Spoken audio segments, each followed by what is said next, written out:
புதுப்பொலிவுடன் பயனாளிகளின் செயற்பாட்டான பங்கேற்புடன் ஆரோக்கிய இல்லத்தில் அவர்களது வாழ்வாதார முயற்சியின் ஒரு பகுதியாக முன்பே இயங்கி வந்த சில்லறை விற்பனை நிலையம் புயல் மற்றும் வெள்ளப்பெருக்கத்தின் பாதிப்புகளுக்கு பின்னர் மீண்டும் புதுமையான உற்சாகத்துடன் ஆரம்பிக்கப்பட்டுள்ளன.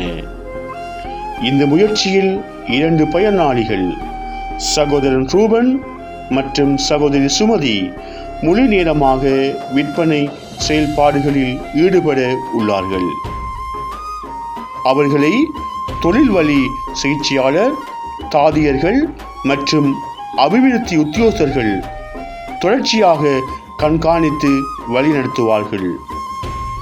இந்த முயற்சியின் மூலம் பயனாளிகளுக்கு சிறு வருமானம் கிடைப்பதோடு பொதுமக்களுடன் அவர்களுக்கிடையான உறவாடல் மற்றும் சமூக தொடர்பாடலும் வலுப்பெறும் என்ற நம்பிக்கை உள்ளது. எதிர்காலத்தில் மேலும் பல கடை தொகுதிகள் படிப்படியாக ஆரம்பிக்கப்பட உள்ளன.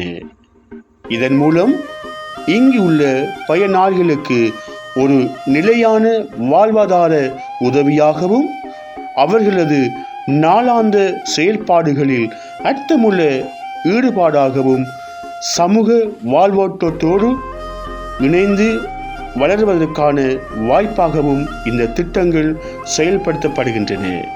இதன் மூலம் தொடர்பாடல் திறன், பணம் கையாளும் திறன், தலைமைத்துவம், முகாமைத்துவம், பிரச்சனைகளை கையாளும் திறன் போன்ற வாழ்க்கை திறன்களை வலுப்படுத்துவதே எமது முக்கிய நோக்கமாகும்.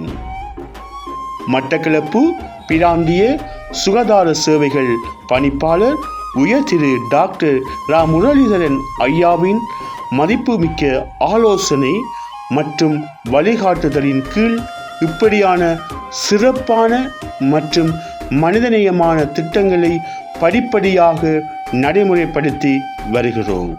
நன்றி.